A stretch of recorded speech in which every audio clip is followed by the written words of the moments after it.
Oke, baik. Bismillahirrahmanirrahim. Assalamualaikum warahmatullahi wabarakatuh. Alhamdulillahirabbil alamin. Wa bihi nasta'in wa ala umurid dunya waddin. Shalatu wassalamu ala asrofil anbiya'i wal mursalin. Sayyidina wa maulana Muhammad wa ala ali Sayyidina Muhammad. Asyhadu an la ilaha illallah wa asyhadu anna Muhammadar Rasulullah. Raditu billahi robba wa bil islami dina. Bi Muhammadin nabiyya wa rasula. Rabbi zidna ilma waryuhna fahma. Amin amin ya Allah ya rabbal alamin. Allahumma razukna ya Rabbi fahma nabiyina wa khifdal mursalin wa ilhamal malaikatil muqarrabin. Oke, baik teman-temanku semuanya yang saya hormati. Kita lanjutkan lagi belajar kita, yaitu dalam rangka menambah wawasan. Jadi tantangannya orang atau tantangannya seorang pembelajar, tantangannya itu diantaranya ada dua, yaitu antara males dan bosen. Jadi teman-teman yang itu sedang mencari ilmu, biasanya ingin belajar, ingin membaca buku, ingin menambah wawasan, baik itu ingin kuliah atau ingin mutolaah, biasanya step pertama itu tantangannya itu males, ya. Karena memang sesuatu yang baik, kalau itu ingin kita lakukan, biasanya kan beratnya luar biasa. Sekali, sekaligus apa? Sekaligus ada rasa males. Jadi kalau kita nanti kok bisa mengalahkan rasa males ini, yang mulanya kita sulit untuk melakukan sesuatu atau ingin memulai belajar dan sekarang kok kita sudah belajar, tiap hari belajar, tiap hari membaca buku, tiap hari kuliah, ya setiap hari, setiap waktu itu sudah bersatu dengan ilmu atau bersatu dengan buku. Buku yang sebelumnya itu mungkin menjadi menjadi musuh untuk kita, sekarang buku itu menjadi sahabat untuk kita. Jadi dunia kita itu sudah dunia di dalam buku atau sibuk membaca buku. Tapi biasanya kalau kita itu sudah istiqomah di sini, tiap hari sudah membaca, tiap hari sudah belajar, tantangan yang kedua yaitu apa? Ada semacam rasa bosan, ya kan? Tiap hari kok isinya kok itu-itu aja. Tiap hari isinya monoton, hanya belajar, terus hanya membaca, terus. Dan step kedua ini tantangan bagi seorang pencari ilmu yaitu adalah bosan. Karena tiap hari itu isinya membaca buku. Yang mulanya itu sering ke bioskop, yang mulanya sering ke tebing, sering healing dan lain sebagainya. Tapi tiap hari kita itu sibuk mencari buku. Nah, tantangan yang kedua inilah yang harus kita usahakan agar diri kita itu bisa mengalahkan yang namanya rasa bosan. Nanti kok kita itu sudah bisa mengalahkan rasa bosan, nanti kita akan menjadi manusia yang punya karakter, yang punya habit, kebiasaan, yaitu apa? Kebiasaan mencari ilmu. Yang mulanya kita itu susah membaca, yang mulanya kita itu sengsara membaca, sekarang membaca itu suatu kenikmatan, suatu kebahagiaan. Jadi kalau kita itu sudah bisa mengalahkan yang namanya bosen, nanti kita itu akan menemukan kenikmatan suatu keindahan bersama ilmu atau bersama buku.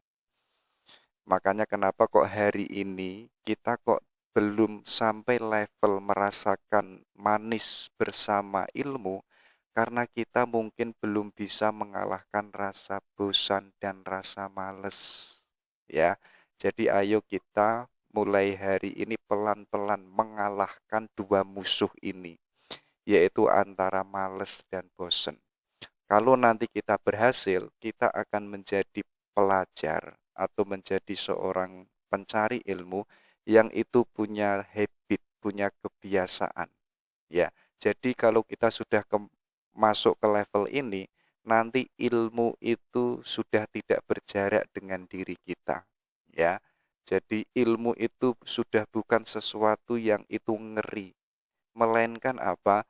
Ilmu itu sudah menjadi seperti halnya seorang istri yang tiap hari itu menemani kita. Iya kan? Tiap malam kita membaca, bahkan kita tiap hari di perpus, bahkan kita kadang di halte, di bus, kita pun tidak meninggalkan yang namanya buku ataupun ilmu. Jadi antara orangnya dengan ilmu itu sebagaimana seorang pasangan laki-laki dan perempuan. Nanti kalau kita satu hari saja tidak menambah ilmu, rasanya dunia itu tidak lengkap atau kita merasa dunia itu tidak sempurna. Karena apa? Karena ada sesuatu yang mulanya kita lakukan secara terus-menerus dan itu sudah menjadi habit di dalam diri kita. Kok satu hari itu kita berpisah rasanya semacam ada kegelisahan. Ya, kayak teman-teman itu yang punya hubungan jarak jauh, itu kan rasanya nggak enak. Rasanya ada semacam kegelisahan, ada semacam ketakutan. Yang ada apa? Yang ada itu hanya kerinduan. Nah, kerinduan ini bisa terobati itu ketika kita itu bertemu dengan seseorang yang kita cintai. Sebagaimana kita itu sudah menyatu dengan ilmu atau gambarannya itu ilmu sudah menjadi istri kita. Ya, kalau satu hari itu tadi kita tidak bersama ilmu, rasanya tadi ada semacam gelisahan, ada semacam dunia ini belum sempurna atau kurang sempurna. Yang ada nanti ada kerinduan. Kalau dalam bahasa tasawuf itu ada kondisi jiwa yang disebut itu zauq, kerinduan yang mendalam.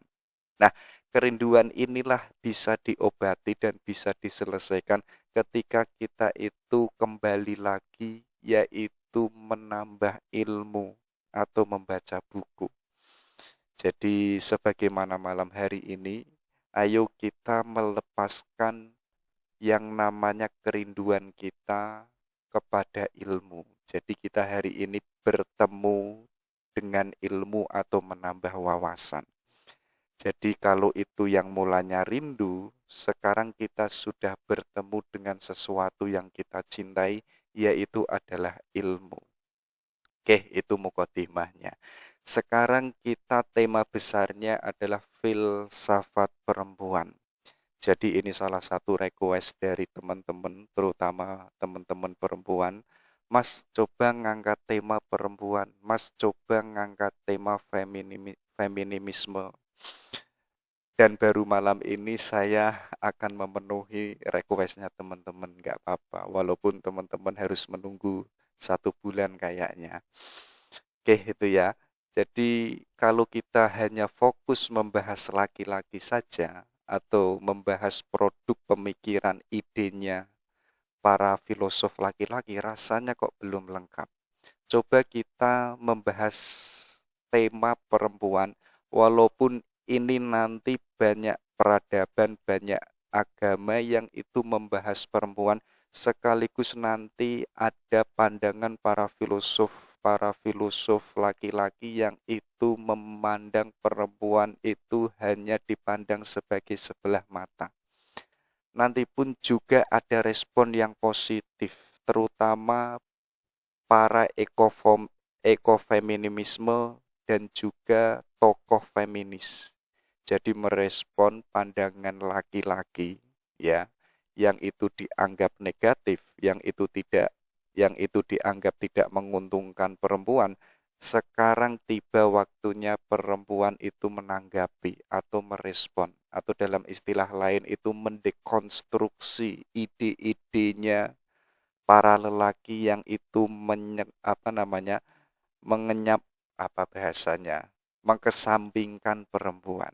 Nah, ini nanti bagi para perempuan, kalau di awal-awal itu bahasanya kurang enak, bahasanya kurang pas, itu coba nanti difilter dulu.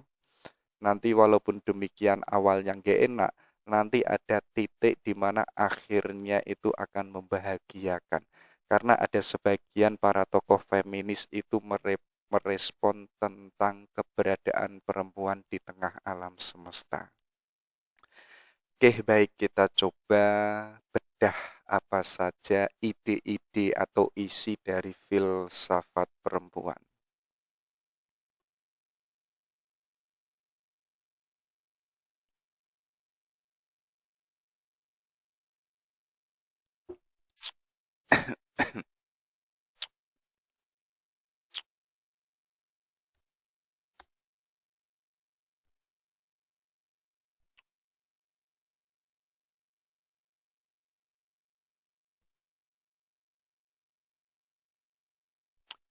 Oke, pertama kita coba lihat secara istilah dulu, biar kita tahu gambarannya apa sih itu perempuan.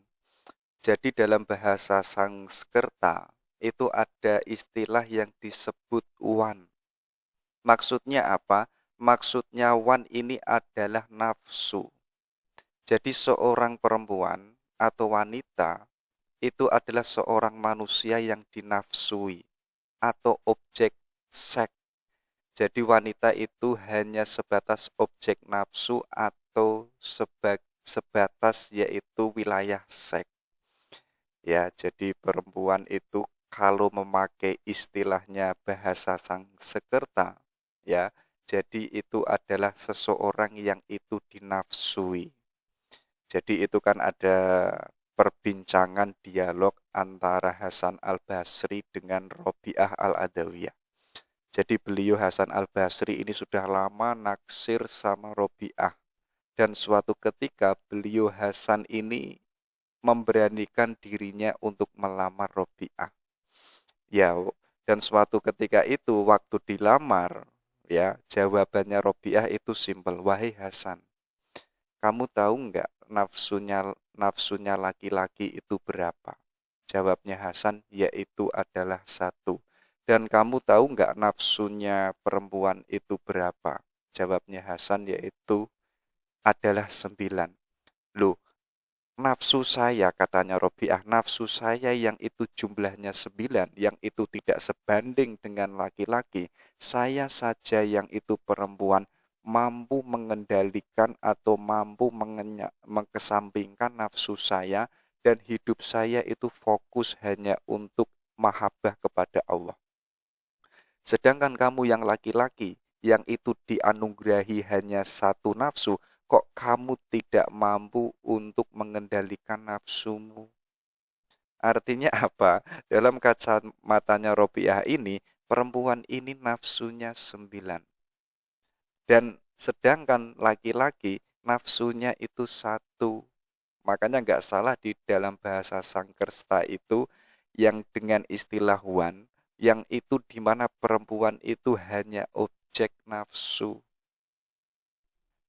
Nanti yang kedua ini yang menurut saya agak positif, yaitu apa? Perempuan itu berasal dari kata empu, yang artinya apa? Perempuan itu harus dihargai dan dihormati. Jadi kalau dalam Islam itu kan nilai seorang laki-laki atau kehormatan seorang laki-laki itu bisa dilihat sejauh mana si laki-laki itu mampu menghargai dan menghormati seorang perempuan. Maksudnya apa? Mampu menghormati seorang istri. Jadi teman-teman, seorang laki-laki walaupun hari ini masih jomblo, kok kita itu mampu menghargai dan menghormati seorang wanita? Artinya apa? Artinya kita itu menjadi laki-laki yang terhormat. Jadi kehormatan kita itu terletak bagaimana atau sejauh mana kita itu bisa menghormati seorang laki-laki, seorang perempuan. Dan perempuan ini tidak hanya sebatas cewek kita, tidak hanya sebatas pasangan kita, melainkan apa? Melainkan semua cewek atau semua perempuan itu layak untuk kita hargai dan layak untuk kita hormati. Makanya tadi dalam Islam, kalau kok kita laki-laki, ya, kok tidak bisa menghormati atau menghargai seorang perempuan, itu sebagai indikator kita laki-laki yang tidak terhormat. Jadi perempuan itu harus dilindungi sekaligus itu dihargai. Jadi pandangan yang kedua ini berbeda dengan istilah sangkersta, ya.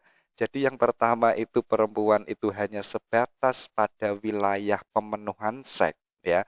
Jadi kalau apa-apa lari ke perempuan. Makanya di dalam istilah Jawa itu kan ada, yaitu apa? Rumput tetangga itu jauh lebih hijau daripada rumputnya sendiri. Maksudnya apa? Maksudnya yang dilihat itu adalah seksnya, yang dilihat itu adalah keperempuannya. Jadi walaupun begitu, ya, yang kedua ini yang disebut sebagai empu, di level apapun perempuan itu harus dihargai dan dihormati. Lebih-lebih itu adalah seorang perempuan yang itu adalah ibu kita sendiri. Iya kan? Makanya dalam Islam juga itu kan ada hadis yang menyebutkan di mana seorang ibu yang itu notabene perempuan itu kan lebih dikedepankan 3 kali daripada seorang ayah. Ya kan? Hormati ibumu, hormati ibumu, hormati ibumu. Baru siapa? Baru adalah ayahmu. Artinya apa? Artinya ini sebagaimana empu di mana setiap perempuan, ya, yang seperti halnya saya sebutkan tadi, di level apapun, tidak hanya ibu kita, tidak hanya cewek kita, itu pun juga layak untuk kita hormati. Biasanya kita yang anak muda itu menghormati perempuan itu kan pilih-pilih. Artinya apa? Kalau kita itu memilih dan memilah menghormati seorang perempuan yang itu hanya sebatas cewek kita, artinya masih ada egoisme yang ada di dalam diri kita. Kalau itu masih ada egoisme, artinya kita belum menjadi laki-laki yang dewasa. Atau dalam bahasa tadi, kita belum menjadi laki-laki yang itu terhormat. Karena kehormatannya laki-laki itu terletak sejauh mana dia itu mampu menghormati seorang perempuan. Nah, itu secara istilahnya. Baru kita masuk ke salah satu metodologi yang ada di alam Yunani. Jadi di alam Yunani itu ada mitos yang disebut ini Pandora. Ya, jadi Pandora ini adalah seorang wanita yang itu pertama kali diciptakan oleh dewa. Ya, nanti apa? Penciptaan Pandora ini motifnya ini siasat kelicikan untuk menghukum manusia. Dan ini diketahui oleh Prometheus. Jadi Prometheus ini diamanai oleh para dewa yang itu memegang suatu kota di mana nanti Prometheus waktu di bumi itu menghadiri pernikahan antara Epimetheus dan Pandora. Nah, saat pernikahannya itu, Prometheus yang itu hadir di dalam pernikahannya, itu memberikan suatu hadiah yang berupa kotak kepada Epimetheus dan Pandora. Ya, karena Pandora ini seorang perempuan, itu punya semacam apa namanya? Semacam rasa ingin tahunya itu besar. Ingin melihat isinya kotak ini apa. Karena rasa tahunya ini tidak terkendalikan, nanti Pandora ini, seorang perempuan ini, nanti itu membuka yang namanya kotak yang diberikan oleh Prometheus. Akhirnya apa? Ketika itu kotaknya dibuka, ternyata segala macam keburukan yang ada di dunia itu keluar semua. Yaitu berupa apa? Berupa kejahatan, iri, dengki, kemarahan, nafsu, angkara, murka, dan lain sebagainya. Semuanya itu keluar, yang itu keluar yang ada di bumi ini. Yang tersisa hanya satu, yaitu adalah harapan. Jadi kenapa di alam semesta ini ada nafsu, ya, ada kedengkian, ada kejahatan, dan lain sebagainya. Itu kalau memakai kacamata metodologi Pandora, itu adalah gara-gara perempuan. Ya, jadi perempuan itu malah yang mulanya itu dipesan oleh Prometheus, kamu jangan membuka kotak ini loh ya. Ini hadiah, tapi jangan kamu buka. Tapi kok Pandora ini kok malah membukanya, ya. Jadi yang mulanya alam semesta ini indah, di mana alam semesta yang sebelumnya ini harmonis, tiba-tiba alam semesta ini penuh kejahatan, penuh kemarahan, penuh dengan iri dengki. Yang ada apa? Yang ada itu hanya harapan. Ya kan, kayak teman-teman diputus sama ceweknya. Itu kan semacam kejahatan yang luar biasa. Mengira dunianya itu sudah gelap. Merasa saya ingin mati saja. Yang ada itu hanya harapan. Harapan apa? Harapan ingin bisa kembali, harapan dunia yang mulanya itu gelap, ingin punya harapan dunia yang jauh lebih baik lagi. Itu semua gara-gara yang namanya Pandora. Maksudnya apa? Adanya kejelekan-kejelekan yang ada di dunia ini, itu semua gara-gara perempuan. Yang kedua, ada mitologi yaitu Medusa. Jadi Medusa ini perempuan yang sangat cantik, ya, yang itu hidupnya difokuskan untuk beribadah kepada Dewi Athena yang ada di kuil Athena. Jadi saya pernah menemukan naskah itu. Jadi saking cantiknya Medusa ini, bahkan matanya itu sangat berbinar. Bahkan ada yang mengatakan kalau seandainya kecantikannya Pandora ini diambil 1% dan itu ditaruh di Indonesia, mungkin 1% kecantikannya Medusa ini masih ada kembaliannya.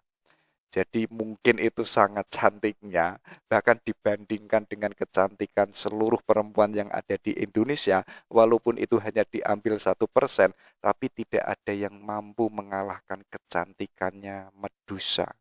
Ya, nanti Medusa ini ternyata nasibnya itu buruk. Karena apa? Karena ada seorang dewa Poseidon yang itu punya trisula atau penjaga laut, itu ingin merusak citranya pengikutnya Dewi Athena. Jadi Poseidon ini melecehkan, atau dalam literatur lain itu Poseidon itu apa namanya, yaitu berhubungan seks dengan yang namanya Medusa. Nanti Medusa ini merasa terlecehkan, itu mengadu kepada Dewi Athena. Ya, jadi Medusa yang mulanya itu benar, karena Medusa itu dilecehkan, malah Dewi Athena itu memutuskan, yaitu berupa mengutuk Medusa berupa monster yang itu berambut ular. Dan sekaligus apa? Sekaligus matanya itu yang mulanya indah, yang mulanya berbinar, sekarang matanya itu seperti halnya api. Jadi matanya Medusa itu ketika melihat sesuatu, terutama melihat manusia, manusianya ini langsung menjadi batu. Ini nanti belakangan menurut pakar para tokoh feminisme, ini kisah ini hubungannya dengan pengebirian hak-hak perempuan. Jadi apa? Perempuan itu tidak punya hak untuk berbicara dan berpikir untuk melindungi patriarki. Sebagaimana Medusa tadi, Medusa yang itu dilecehkan, ya, dia ingin membenarkan bahwa dirinya itu telah dilecehkan oleh Poseidon. Tapi Medusa yang itu dilecehkan ketika dia mengadu malah dijatuhi hukum oleh Dewi Athena. Ini kan suatu pengebirian hak-hak perempuan, di mana hak perempuan yang itu seharusnya dibebaskan untuk berbicara, dibebaskan untuk berpendapat, sekarang kok malah tidak didengar oleh seorang Dewi Athena. Malah apa? Malah dihukum, yaitu hukumannya dikutuk. Yang mulanya perempuan yang cantik, sekarang rambutnya itu dijadikan rambut ular yang itu bisa hidup. Dan matanya yang mulanya berbinar, sekarang matanya itu menakutkan. Jadi ada dua metodologi, yaitu Pandora dan Medusa. Nanti teman-teman bisa dikaji lebih dalam. Karena kisahnya Medusa ini menurut saya sangat apa namanya, sangat hubungannya dengan perempuan. Oke, itu ya. Itu mitologi Yunani. Ada juga perempuan yang itu dibaca di beberapa peradaban. Jadi setiap peradaban itu punya kacamata yang berbeda-beda, terutama melihat kedudukan atau peran perempuan di tengah masyarakat. Terutama apa? Pertama itu pra-Islam, maksudnya era jahiliyah. Jadi masa jahiliyah itu perempuan itu senantiasa diposisikan sebagai pelayan. Sekaligus apa? Sekaligus perempuan itu dijadikan pemuas laki-laki. Makanya nggak salah, itu kan ada macam-macam pernikahan. Ada pernikahan kontra, ada pernikahan yang itu modelnya kalau saya itu punya istri banyak, nanti ada teman saya itu main ke rumah saya dan teman saya ini kok dia kagum dengan kecantikan istri saya yang punya, saya yang sebagai suami itu membolehkan. Kalau kamu mau ambil saja. Nanti jangan lupa kembalikan ke saya lagi. Jadi apa? Jadi perempuan di masa jahiliyah itu hanya sebagai pelayan, hanya sebagai pemuas laki-laki. Sekaligus apa? Sekaligus perempuan itu dijadikan barang komoditas. Yaitu apa? Yaitu boleh dijual belikan. Ini saya punya istri yang cantik, kamu mau bayar berapa? Apalagi perempuan itu yang itu kalah di dalam peperangan, ya kan? Dulu masa-masa apa namanya? Masa-masa peperangan di era masa jahiliyah, kalau ada peperangan dan itu kok di satu pihak kalah, nanti yang itu menjadi apa namanya? Menjadi komoditas itu adalah si perempuannya. Jadi perempuannya itu dirampas dan itu dijual belikan. Artinya apa? Perempuan itu tidak punya hak sivil, bahkan tidak punya hak waris, tidak memiliki nanti kalau saya itu dewasa, nanti saya yang sebagai perempuan ini bagaimanapun saya tidak punya bagian waris. Kenapa kok demikian? Karena di masyarakat era jahiliyah perempuan itu tidak dilihat sebagai manusia karena dilihat sebagai barang atau sebagai properti yang itu bisa dijual belikan. Yang kedua itu era Yunani. Jadi perempuan itu hanya sebagai objek, sebagai perhiasan seni yang itu memiliki nilai yang tinggi. Maka teman-teman itu kalau melihat tradisi Yunani, itu kan ada patung-patung yang itu diabadikan. Kebanyakan itu adalah patung seorang perempuan yang telanjang, ya. Jadi itu menurut peradaban Yunani itu adalah semacam keindahan. Jadi keindahannya perempuan itu bisa dikatakan punya nilai tinggi ketika apa? Ketika itu apa adanya. Maksudnya itu tidak memakai pakaian. Makanya di peradaban Yunani tadi itu membuat patung di mana banyak perempuan yang itu tidak memakai baju dan itu sebagai seni. Ya, jadi seni itu kan nilai yang tinggi yang punya keindahan. Itulah kedudukannya perempuan di era Yunani.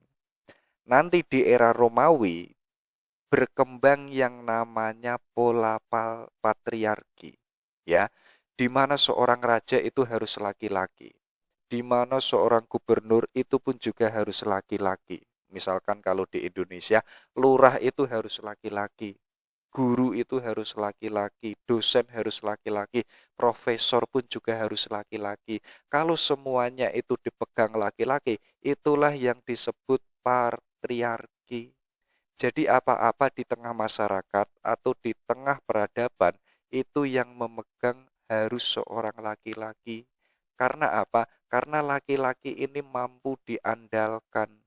Laki-laki ini kuat, mereka itu bisa berkiprah. Sedangkan perempuan itu tidak bisa diandalkan. Itu ya, itu di peradaban Romawi. Jadi apa-apa baik itu di administrasi atau di kenegaraan itu yang menduduki harus seorang laki-laki. Mungkin kedudukannya perempuan itu hanya sebatas selir, hanya sebatas menemani seorang raja, hanya sebatas menemani kepuasan seksnya seorang gubernur.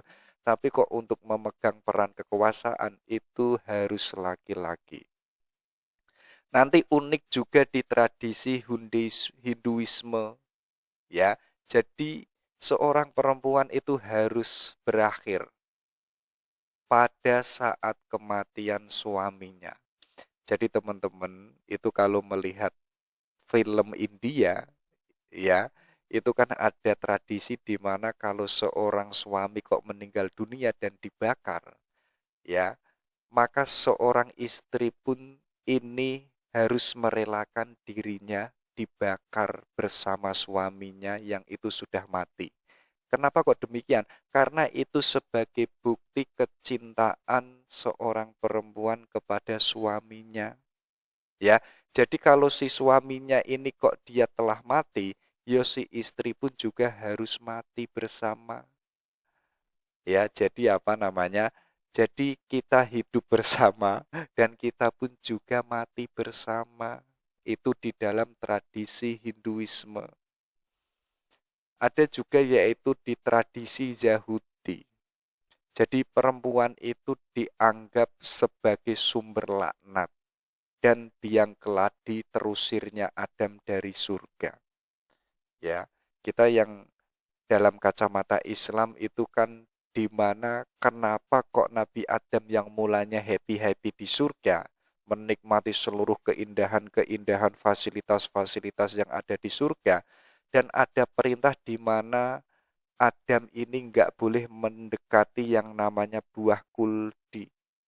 Nah, di mana nanti Nabi Adam kok bisa memegang atau mencicipi buah kuldi, itu adalah gara-gara Bunda Hawa.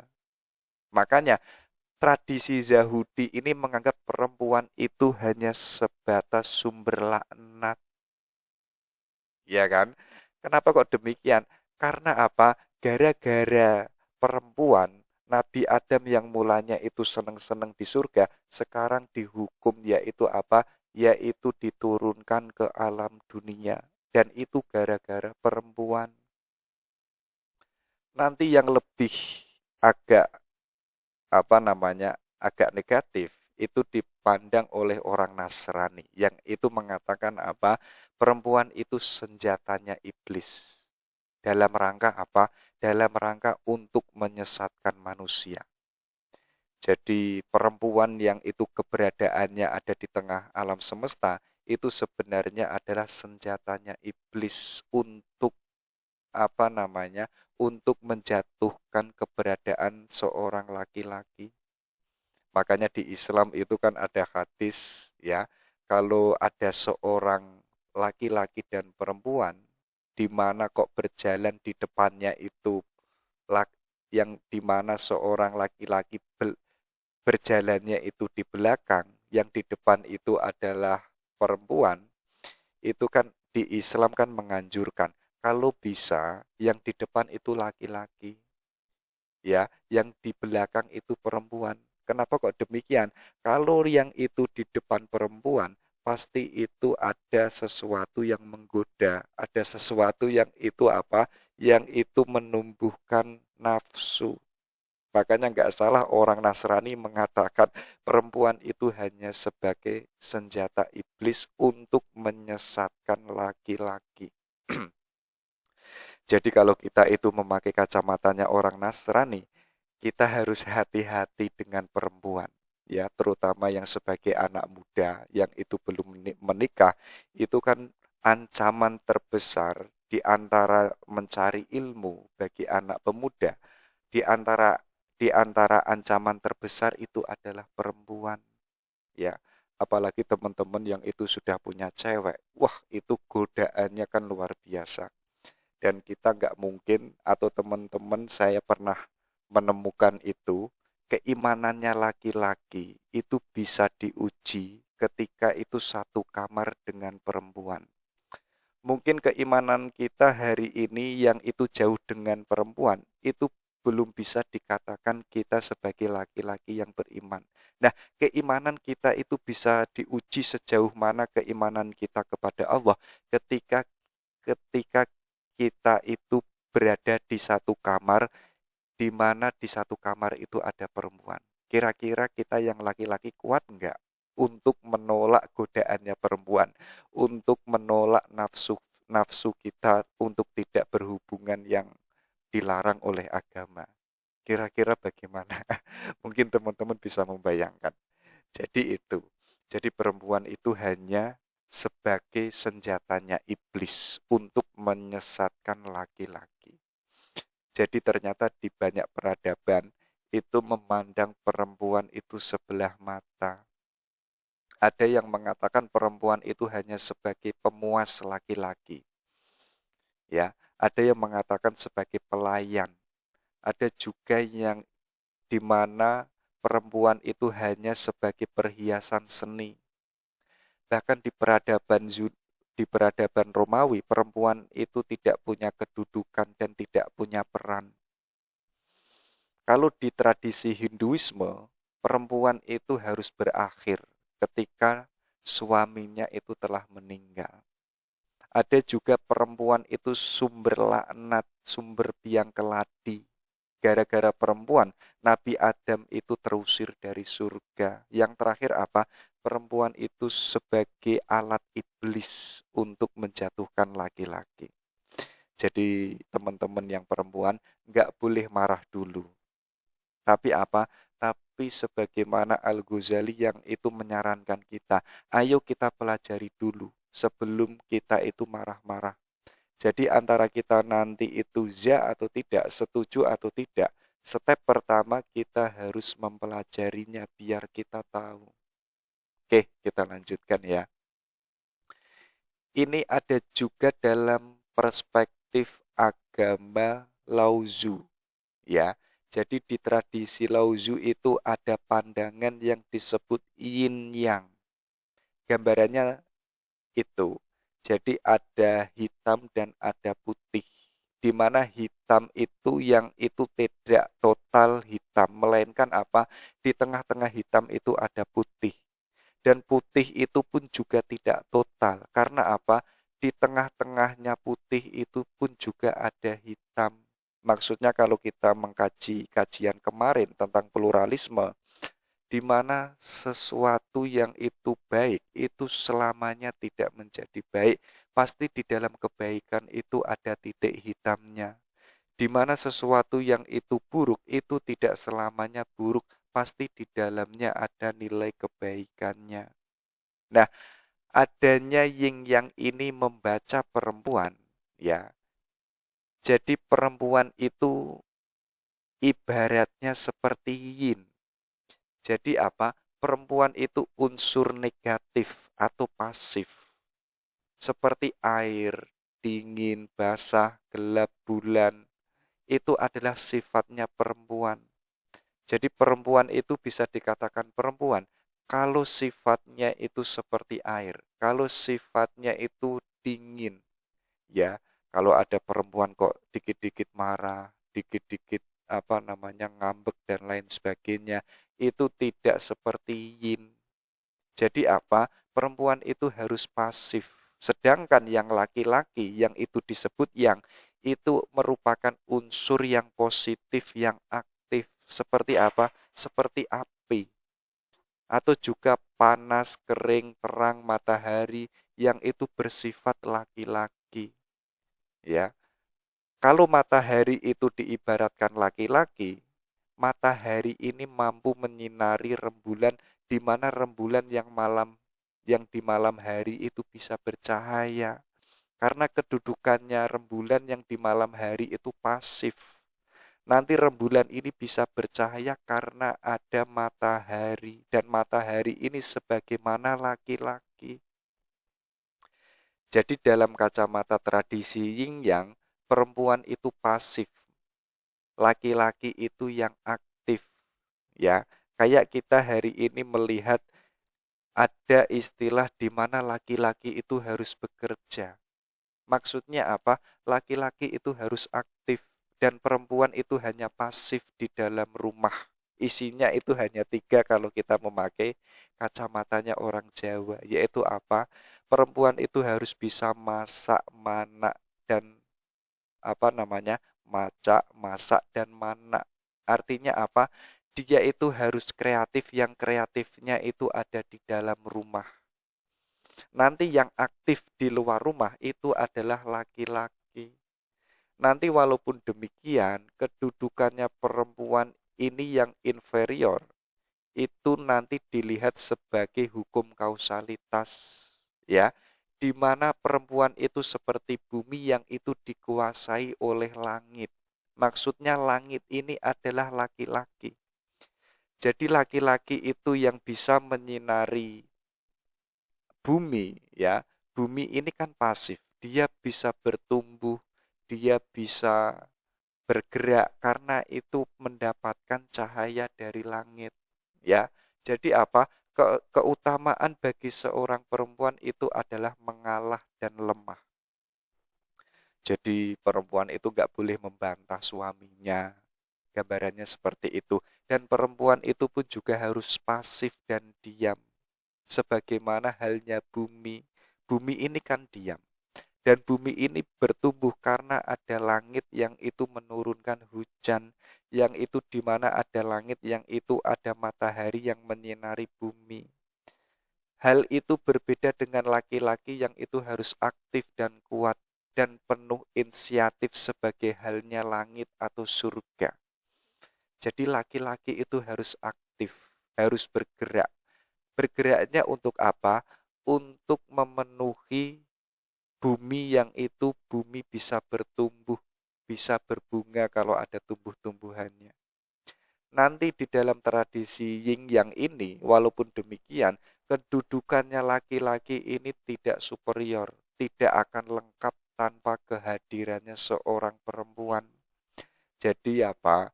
Kalau di dunia ini kok hanya laki-laki semua, rasanya kan judek, rasanya kan hampa. Artinya apa? Kalau hidup ini hanya laki-laki, laki-laki itu akan kesepian. Makanya apa? Hidup ini akan lengkap, akan harmonis ketika laki-laki itu dipenuhi dan ada keberadaan seorang perempuan. Ya, walaupun itu tadi Ying yang mengatakan perempuan itu pasif dan laki-laki itu aktif, ya, tapi keaktifannya laki-laki ini tidak akan sempurna kalau tidak ada kehadiran seorang perempuan. Jadi teman-teman hari ini yang jomblo, itu tentunya hidupnya itu kurang sempurna. Sebelum apa? Sebelum ada kehadiran seorang kekasih atau seorang perempuan. Jadi itu. Jadi itu perempuan dalam kacamata tradisi yin yang. Oke, kita lanjutkan.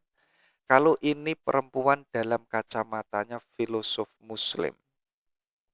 Jadi di antara banyak filosof muslim itu mengatakan apa? Laki-laki dan perempuan itu tidak dibedakan. Justru apa?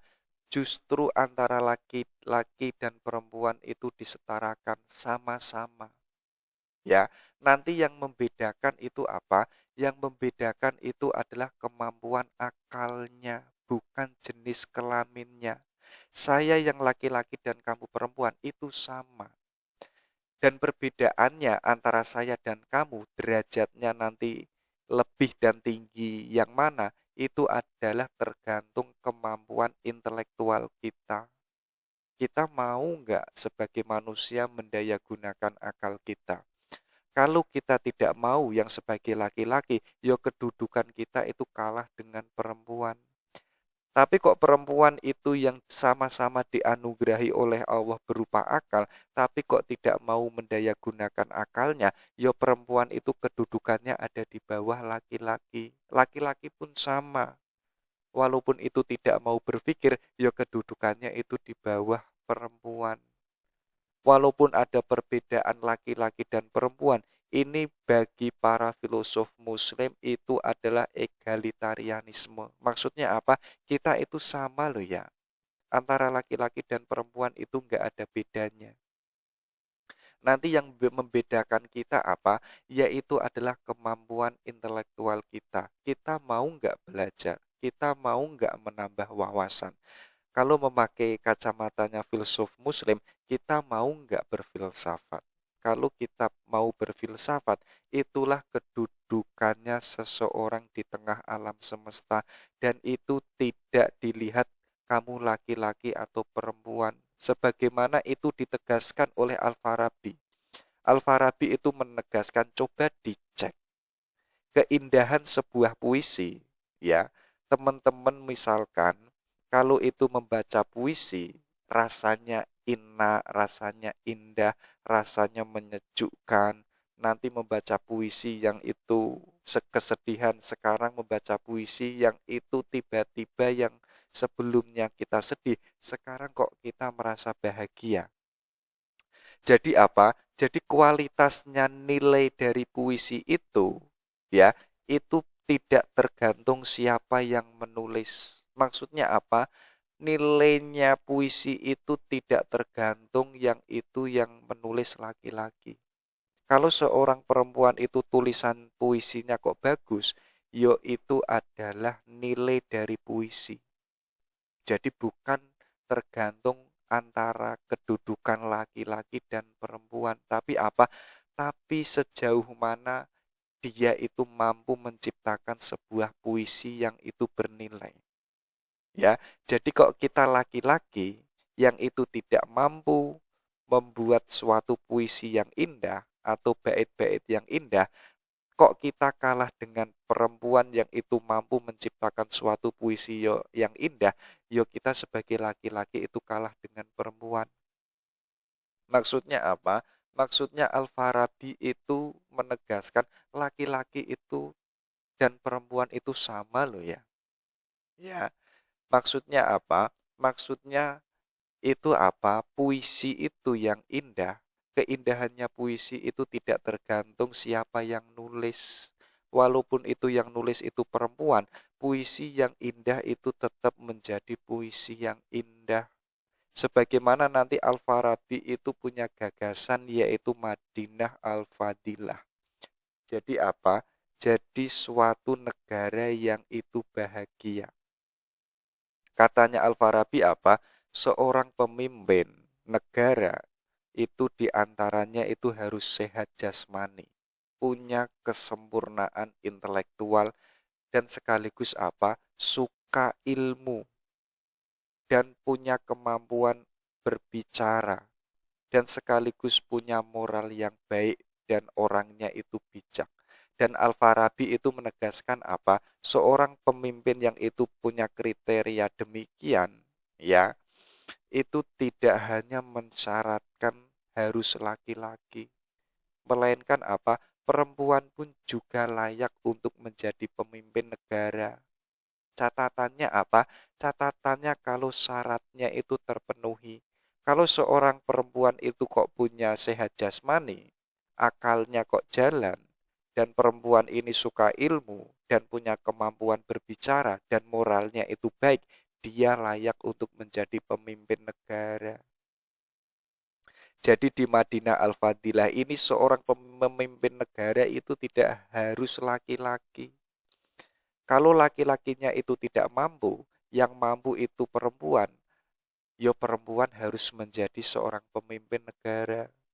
Nah, itu pandangannya Al-Farabi. Nanti ada juga di Republik karyanya Plato. Di mana di Republik itu Plato itu mengatakan perempuan itu makhluk imitasi. Maksudnya apa? Keberadaannya perempuan itu hanyalah imitasi dari seorang laki-laki. Atau bisa juga perempuan itu adalah hidupnya itu meniru seorang laki-laki. Jadi katanya Plato nanti ini dibantah oleh Ibnu Rusdi. Ya, jadi statementnya atau argumennya Plato ini menyesatkan. Tapi menurut Ibnu Rusdi, perempuan itu pada kenyataannya bukan makhluk yang itu hanya sekedar pintar berdandan, melainkan juga punya kemampuan berbicara dan sekaligus punya intelektual yang itu mumpuni. Jadi bagi Ibnu Rusdi, perempuan itu ternyata makhluk yang itu tidak hanya bisa berdandan saja loh ya. Tapi apa? Tapi ternyata punya gaya bicara yang halus, punya gaya bicara yang lembut, sekaligus apa? Sekaligus punya intelektual yang mumpuni. Jadi yang mulanya itu Plato itu menganggap perempuan itu hanya sebelah mata, dan itu belakangan ditegaskan oleh Ibnu Rusdi, enggak, perempuan itu enggak imitasi, melainkan apa? Perempuan itu sesuatu yang mempesona, tidak hanya cantik, tapi apa? Kata-katanya pun juga lembut, akalnya pun juga jalan. Itulah perempuan menurut Ibnu Rusdi. Itu tadi semua perspektifnya para filosof muslim. Kalau ini menurut tasawuf.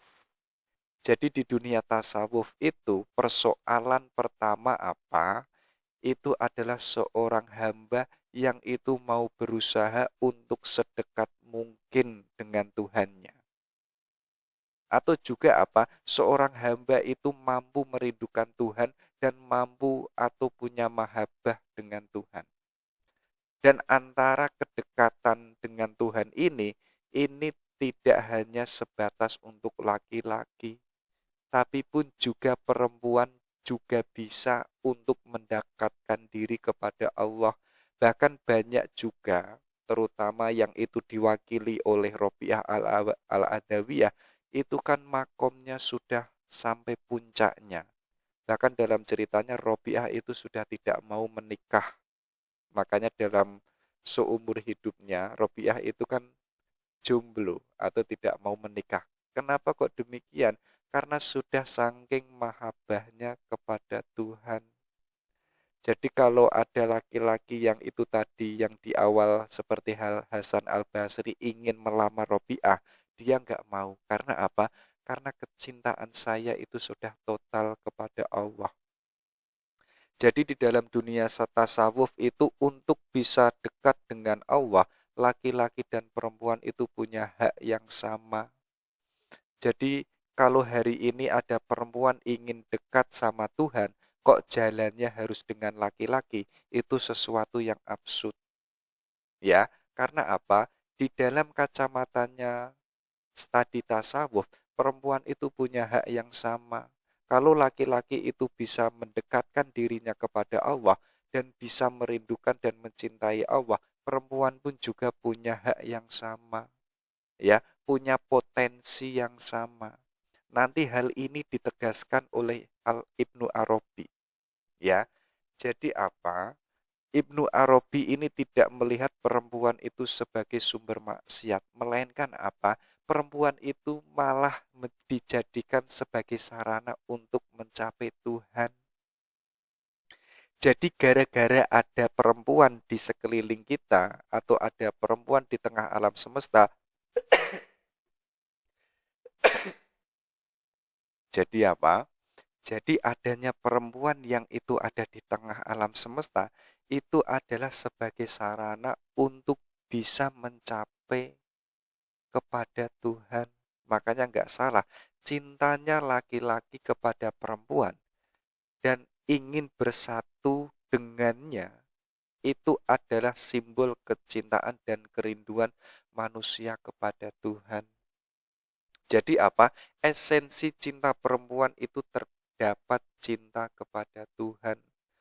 Jadi kok kita yang laki-laki dan itu bisa mencintai perempuan, itu adalah sebentuk suatu jalan untuk agar kita itu bisa mudah mencintai Tuhan. Jadi apa? Perempuan itu bagi Ibnu Arabi tidak dipandang sebagai sesuatu yang itu sumber maksiat, melainkan apa? Melainkan sebagai sarana untuk mencapai mahabbah kepada Tuhan.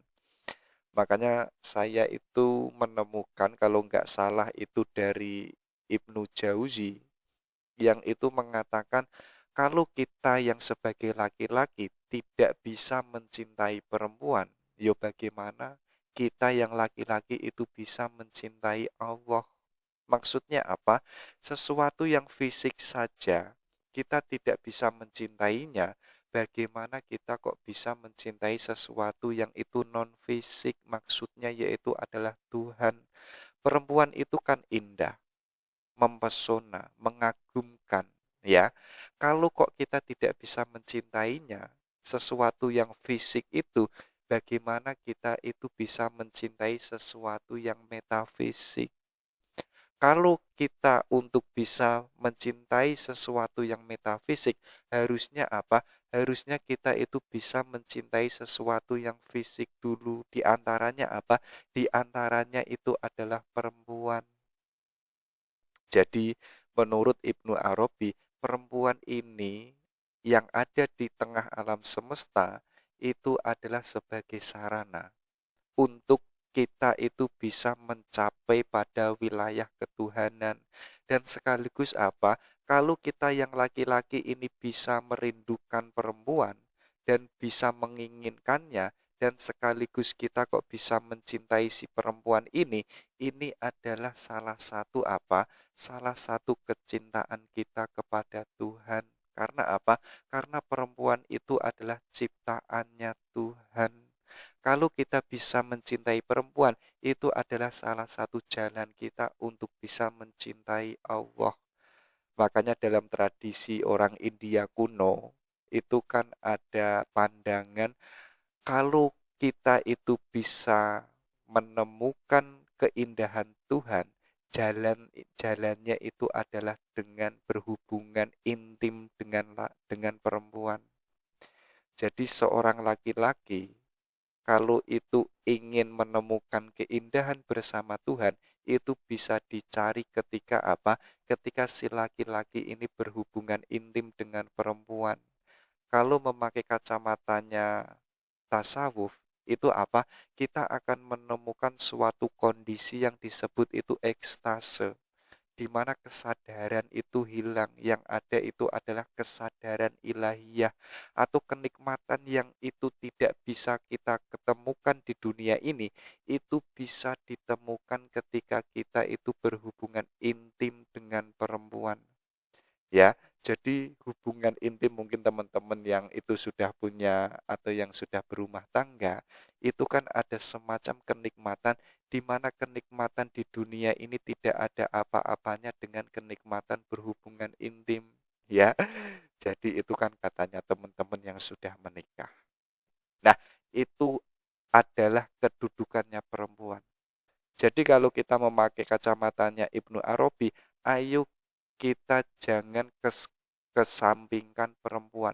Makanya tadi di awal, ayo kita hormati dan hargai sesosok perempuan.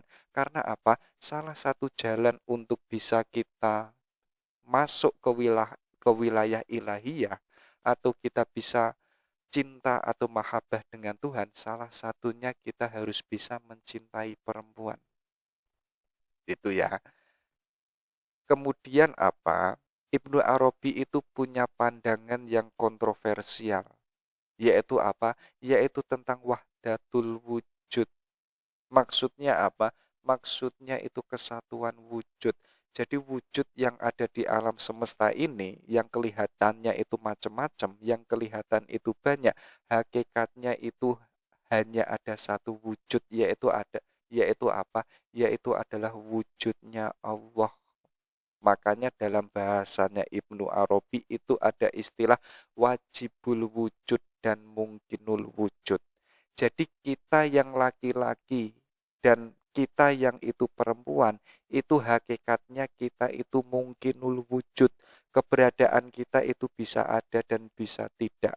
Ya, hari ini kita ada, besok mungkin kita itu sudah tidak ada. Jadi apa? Di level apapun, dan kita itu tidak menggolong-golongkan saya itu laki-laki kedudukannya jauh lebih tinggi daripada perempuan. Itu bagi Ibnu Arabi itu enggak. Karena apa? Hakikatnya manusia baik laki-laki dan perempuan, hakikatnya itu keberadaannya itu mungkinul wujud. Makanya kita enggak boleh sombong. Dan satu-satunya wujud yang asli, yang itu tuh tidak mungkin, itu adalah wujudnya Allah. yang itu disebut wajibul wujud. Nanti segala wujud yang ada di alam semesta ini, ya, ada laki-laki, ada perempuan, ada hewan, ada tumbuhan, ada mikrokosmos, ada makrokosmos, semuanya itu kelihatan macam-macam, tapi yang ada itu adalah wahdatul wujud. Yang ada itu hanya wujud yang satu. Jadi gambarannya itu seperti halnya manusia yang itu berada di satu ruangan, di mana ruangannya itu di sisi samping dan kanan, depan, belakangnya itu kaca semua. Nah, satu orang ini melihat kaca, itu adalah gambaran dari si orang ini. Jadi gambar yang ada di kaca itu sebenarnya adalah gambar yang satu. Walaupun ketika itu dilihat dari sisi kanan dan samping, kelihatannya gambar dari kaca itu kan macam-macam. Tapi hakikatnya itu adalah gambar dari yang satu, yang itu disebut sebagai wahdatul wujud. Jadi wujud yang ada itu tidak manusia dan tidak perempuan, tidak alam, tidak yang namanya hutan atau lautan, itu enggak, melainkan apa? Wujud yang asli yaitu adalah Allah. Nanti ada juga pandangan Ibnu Arabi apa? Yang itu disebut wahdatul adyan. Maksudnya apa? Yaitu kesatuan agama.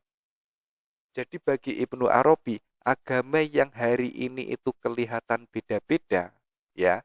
Hari ini kan kita melihat Islam itu berbeda dengan Kristen, Kristen itu berbeda dengan Yahudi. Nanti Islam itu pun berbeda dengan Hinduisme maupun Buddhaisme, ya. Kenapa kok berbeda-beda? Karena kita membaca agama itu pada wilayah fisiknya. Coba teman-teman, kalau kita mampu membaca agama pada wilayah non-fisik atau dalam wilayah rohani, nanti kita akan ketemu ternyata semua agama itu adalah satu kesatuan yang itu dalam kacamata Ibnu Arabi disebut wahdatul adyan. Jadi kalau di dalam Islam itu ada tafakur, loh di agama Buddhisme itu pun juga ada tafakur.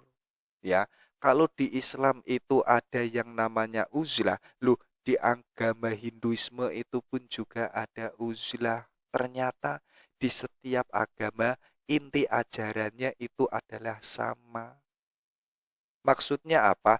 Tidak ada bedanya Islam dengan agama lain. Dan bahkan apa? Tidak ada antara jarak antara Tuhan dengan dengan manusia. Di situ Ibnu Arabi menegaskan apa? Lalu apa? Perbedaan laki-laki dan perempuan.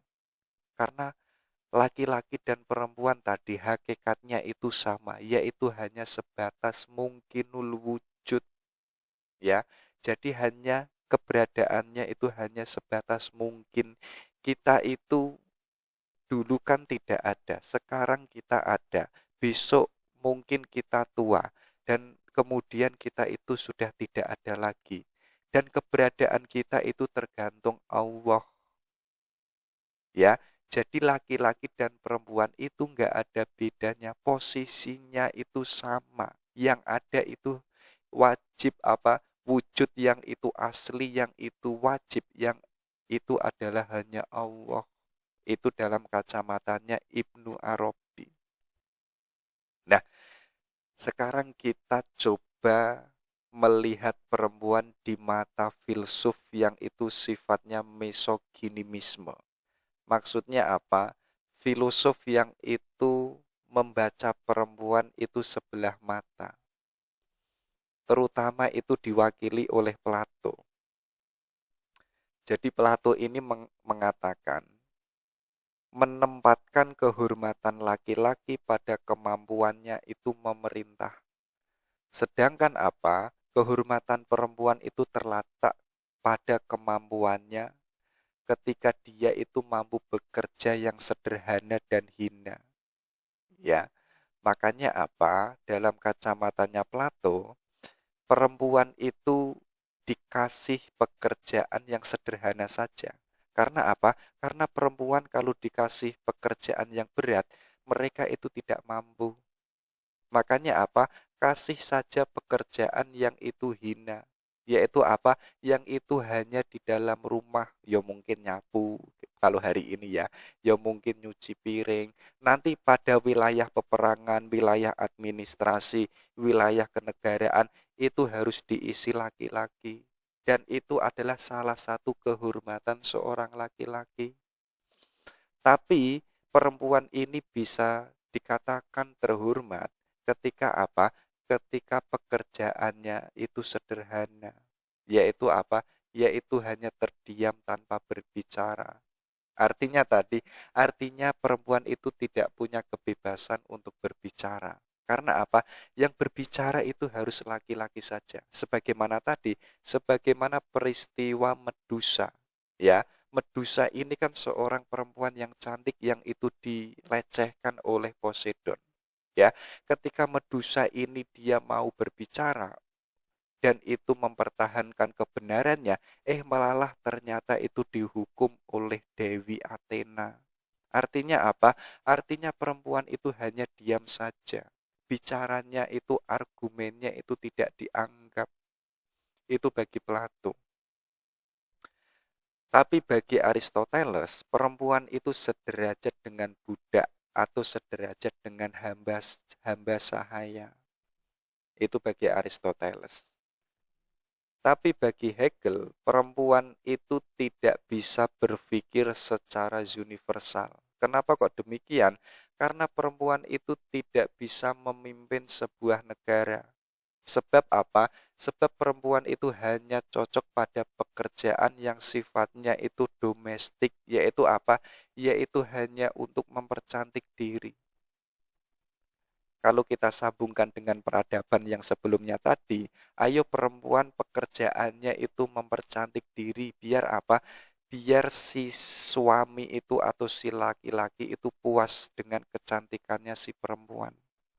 Jadi kalau tadi memakai kacamatanya orang Jawa, ya perempuan itu harus bisa dandan, harus bisa macak, harus bisa mempercantik diri. Kalau hari ini ada perempuan yang itu tidak bisa mempercantik diri, ya tidak ada laki-laki yang itu melirikinya. Makanya apa? Semakin perempuan itu kok dia ahli dalam wilayah domestik, ya, atau wilayah mempercantik diri, nanti akan ada perempuan yang itu melirik dirinya. Jadi bagi Hegel apa? Bagi Hegel perempuan itu tidak bisa berpikir yang sifatnya itu universal dan objektif. Kalau perempuan itu tidak bisa berpikir, ya sudah, perempuan itu cocoknya pada pekerjaan domestik.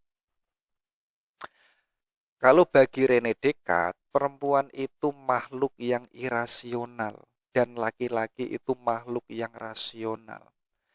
Jadi bagi Descartes ini perempuan itu selalu memakai emosinya.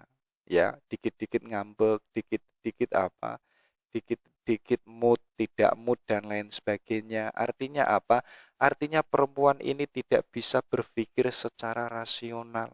Kalau diajak mikir itu nggak bisa. Makanya dalam istilah kita hari ini, perempuan itu selalu memakai emosinya, selalu memakai hatinya, sedangkan laki-laki itu selalu memakai akalnya. Itu kan yang kita baca hari ini kan.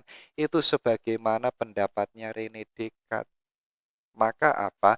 Seseorang itu layak dikatakan sebagai manusia ketika dia itu mampu menyelesaikan suatu persoalan, serta apa? Serta mampu mengaktualisasikan akalnya secara sempurna. Sedangkan perempuan itu akalnya tidak sempurna. Karena apa? Karena perempuan itu gaya berpikirnya itu irasional. Maksudnya apa? Maksudnya itu cara berpikirnya itu dengan intuitif, dengan hati. Dikit-dikit marah, dikit-dikit ngambek. Sedangkan bagi Descartes, manusia itu bisa dikatakan manusia ketika dirinya itu mampu mengaktualisasikan akalnya secara sempurna. Dan itu yang bisa melakukan itu adalah seorang laki-laki. Artinya apa? Artinya perempuan itu tidak bisa dijadikan sebagai manusia. Karena apa? Karena kedudukan manusia itu bisa dikatakan manusia ketika akalnya itu bisa didaya gunakan secara sempurna. Itu katanya Descartes. Nah, itu ada 4 pandangan filsuf misoginisme. Maksudnya filosof yang itu memandang perempuan hanya sebelah mata. Ya, ini. Kalau tadi kita sudah membaca perempuan, ya, baru ada sebagian tokoh ekofeminisme yang itu memperjuangkan peran dan kedudukannya perempuan. Terutama itu diwakili oleh Danestein. Jadi Danestein ini menolak anggapan kedudukannya perempuan dan laki-laki. Dikira perempuan itu nggak bisa menjadi presiden misalkan. Dikira itu perempuan hanya bisa wilayah domestik saja. Apa iya? Tapi faktanya kan tidak demikian. Faktanya ternyata perempuan bisa berpikir, laki-laki juga bisa berpikir. Faktanya perempuan bisa bekerja, laki-laki pun juga bisa bekerja. Iya kan? Hari ini kan faktanya demikian. Malah hari ini perempuan itu malah banyak yang bekerja, sedangkan laki-laki pun juga ada banyak yang itu momong anaknya. Loh, itu malah kebalik. Nah, bagi Danesten ini, enggak, perempuan dan laki-laki itu perannya sama. Kalau laki-laki itu bisa memangku administrasi, perempuan itu pun juga sama. Bahkan kalau kita dulu waktu SD, ya, waktu mungkin kelas 1 atau kelas 2, itu kan banyak banyak sekali yang ranking 1, 2, 3 itu kan perempuan. Bahkan yang laki-laki itu rankingnya di atas 20 atau di atas 10 termasuk mungkin teman-teman kan demikian, ya kan? Itu kan menunjukkan bahwa ternyata perempuan itu bisa berpikir dan punya peran yang sama. Nanti bagi Danestein ini, perempuan itu sebagai mother of nature, yaitu apa? Yaitu merawat, melestarikan, sekaligus menyediakan sumber daya. Sehingga perempuan itu cocok untuk mengurus rumah tangga dan anak saja. Katanya Denniston, apa iya demikian?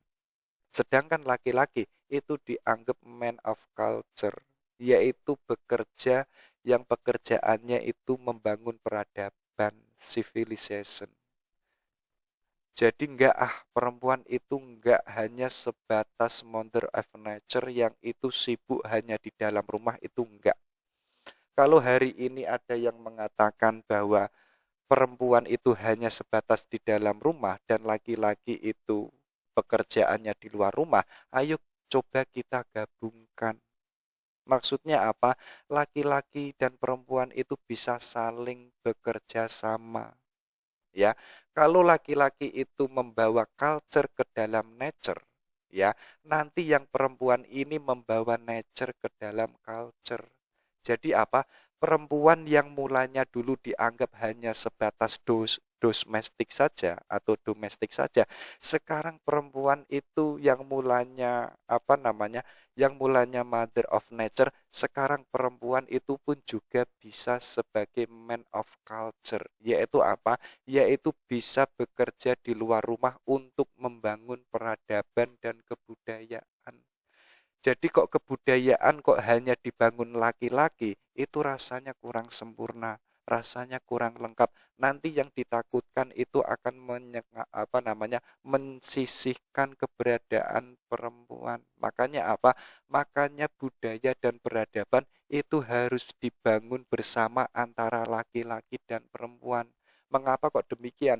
Karena peran perempuan dan laki-laki itu sama. Kalau kita menyadari itu, peran kita sama, ayo kita membangun peradaban dan budaya bersama. Ya, itu dari Dorothy Danesten. Jadi beliau ini tokoh ekofeminisme yang memperjuangkan peran perempuan yang itu ternyata sama loh antara laki-laki dan perempuan. Ada juga yaitu dari Simone de Beauvoir. Ini adalah teman hidupnya Jean-Paul Sartre. Jadi Jean-Paul Sartre ini kan nggak mau menikah, tapi dia punya pendamping hidup yang namanya itu Simone de Beauvoir. Jadi beliau ini tokoh feminisme eksistensial, ya. Jadi manusia itu ada ketika dirinya itu eksis. Dan bagi Simone de Beauvoir, dia melihat sebelumnya itu bahwa perempuan itu eksis dan tidak eksis itu tergantung laki-laki, ya. Jadi perempuan kalau itu tidak ada laki-laki itu tidak bisa eksis, tidak bisa menjadi perempuan. Perempuan itu bisa ada karena ada laki-laki, ya. Jadi apa? Kalau demikian, yo perempuan itu tidak bisa eksis menjadi dirinya sendiri. Sekarang bagi perempuan, katanya Simone de Beauvoir, ayo kita jangan tergantung pada laki-laki, kita harus eksis menjadi diri kita yang itu sebagai perempuan, kita ciptakan sendiri hidup kita. Jadi hidup kita yang mulanya itu dianggap yang itu tergantung pada laki-laki, di mana kita bisa dikatakan eksis kalau itu ada laki-laki. Sekarang ayo kita eksis menjadi diri kita yang itu sumbernya ada di dalam diri kita yang itu sebagai wanita. Jadi keberadaan kita yang sebagai perempuan itu sudah tidak tergantung lagi pada laki-laki. Jadi apa? Keberadaan kita di alam semesta itu ya tergantung pada diri kita sendiri, bukan tergantung pada laki-laki. Itu katanya Simon. Kenapa kok ada anggapan di mana perempuan itu ditentukan oleh laki-laki? Karena apa?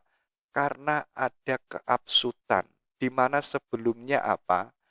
Dia sebelumnya itu banyak sekali naskah-naskah dan tulisan yang itu semuanya yang menulis itu adalah laki-laki. Novel yang nulis laki-laki. Buku ilmiah yang nulis laki-laki. Naskah risalah yang nulis laki-laki. Artinya apa? Si perempuan ini hanya mengikuti apa kemauannya laki-laki. Kalau laki-laki di tulisannya ini mengatakan B, ya perempuan harus mengikuti B. Kemudian apa? Nilai laki-laki itu menjadi sebuah standar. Jadi teman-teman coba dicek kenapa kok peradaban hari ini kok demikian. Ada tradisi di tengah masyarakat yang itu sudah bisa berjalan, yang itu berjalan sebagaimana biasanya, itu kan ada standarnya. Dan itu yang membuat adalah laki-laki. Ya, ada istilah kalau perempuan itu cengeng, kalau perempuan itu lemah. Loh, itu kan asumsi yang kita dapatkan dari tradisi. Sedangkan tradisi yang ada di tengah masyarakat itu yang membuat adalah laki-laki. Artinya apa? Artinya perempuan itu dimainkan oleh tradisi yang tradisi yang membuat adalah laki-laki. Akhirnya si perempuan terjebak di situ. Kemudian apa? Laki-laki ini mendefinisikan perempuan sesuai dengan standarnya laki-laki.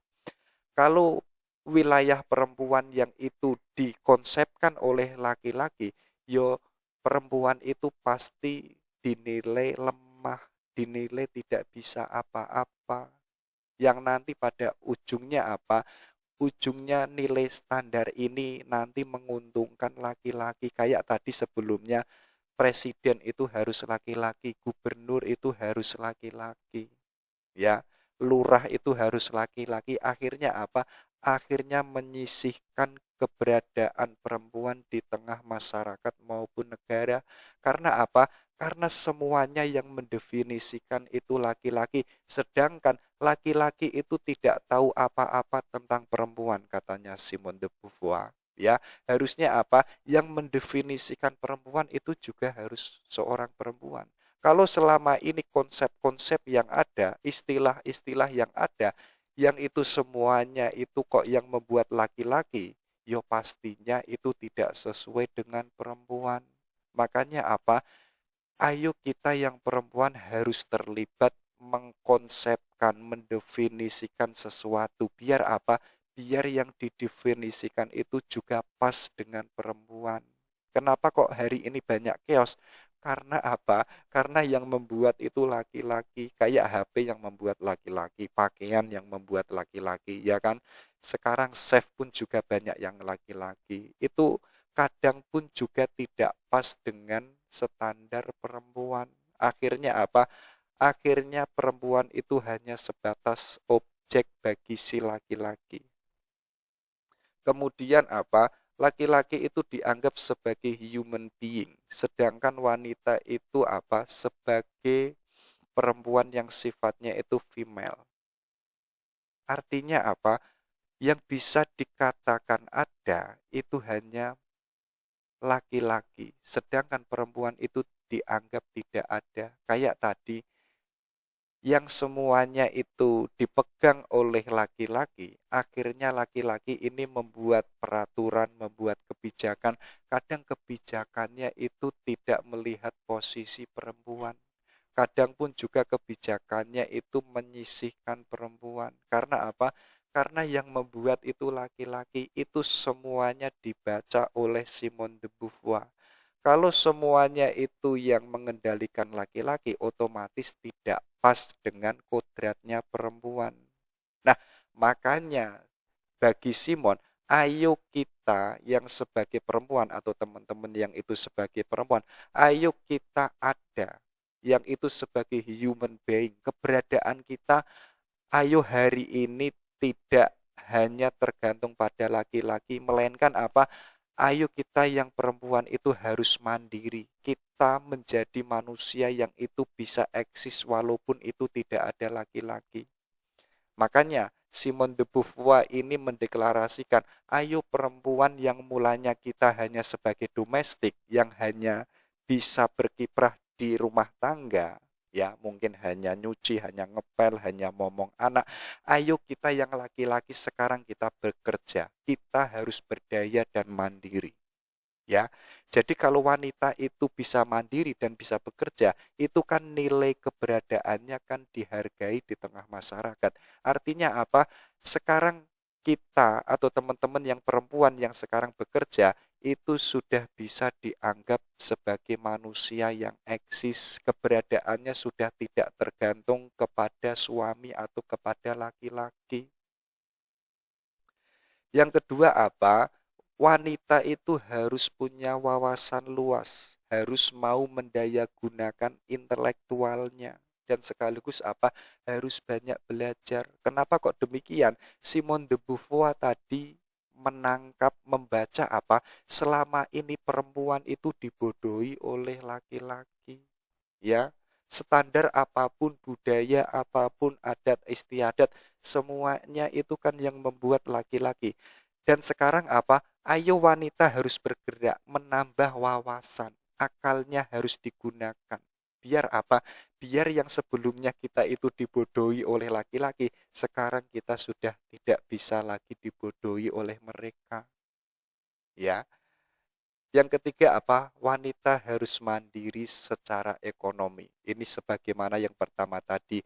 Sekarang perempuan sudah bisa bekerja, baik itu di administrasi, baik itu menjadi profesor dan lain sebagainya. Artinya apa? Hidupnya sudah eksis, keberadaannya sudah human being. Sekarang perempuan itu sudah tidak lagi tergantung pada perempuan. Perempuan sekarang sudah tidak tergantung pada laki-laki. Yang terakhir apa? Wanita itu harus terlibat dalam agenda-agenda perubahan, ya. Jadi yang mulanya perempuan itu hanya sibuk macak manak, ya, dan masak, ayo sekarang perempuan harus keluar rumah, yaitu apa? Harus terlibat pada wilayah kenegaraan, harus terlibat pada wilayah akademisi, harus terlibat pada wilayah bisnis. Dalam rangka apa? Dalam rangka perubahan yang itu jauh lebih baik. Jadi kok semuanya itu kok dipegang oleh laki-laki, yo itu tidak akan membawa perubahan. Perubahan itu terjadi ketika apa? Ketika antara laki-laki dan perempuan itu terlibat bekerja sama. Baru di situ bisa membangun peradaban. Itu dari kacamatanya Simone de Beauvoir, ya, seorang feminisme yang itu dalam filsafat eksistensial. Oke, ini ada keyword dari Darwis. Jadi beliau ini seorang novelis. Jadi katanya apa? Kecantikan seorang wanita itu bukan dari wajahnya, bukan juga dari fisik maupun pakaiannya, tapi lihatlah dari matanya. Wanita yang sederhana, teguh, berwawasan luas, setia, mandiri, jujur, berakhlak baik, berprinsip. Sungguh menyenangkan bila melihat bola matanya. Ia begitu menawan dan begitu mempesona.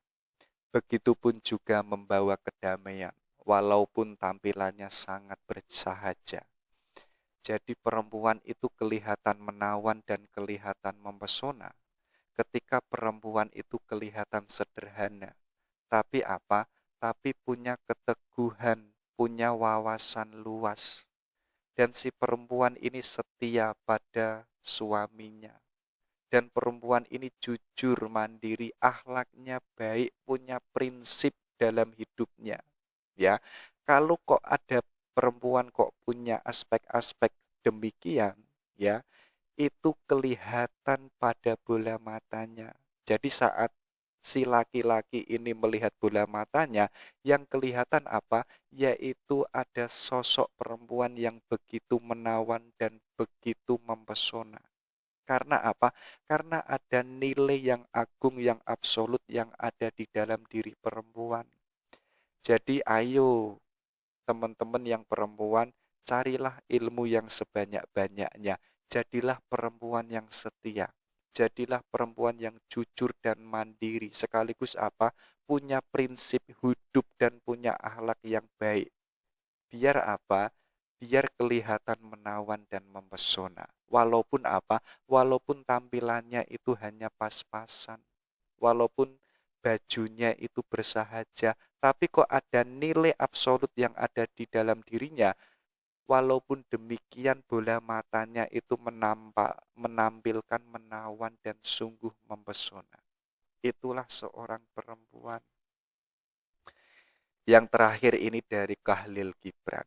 Jadi beliau ini mengatakan beauty is not in the face, beauty is alike in the heart.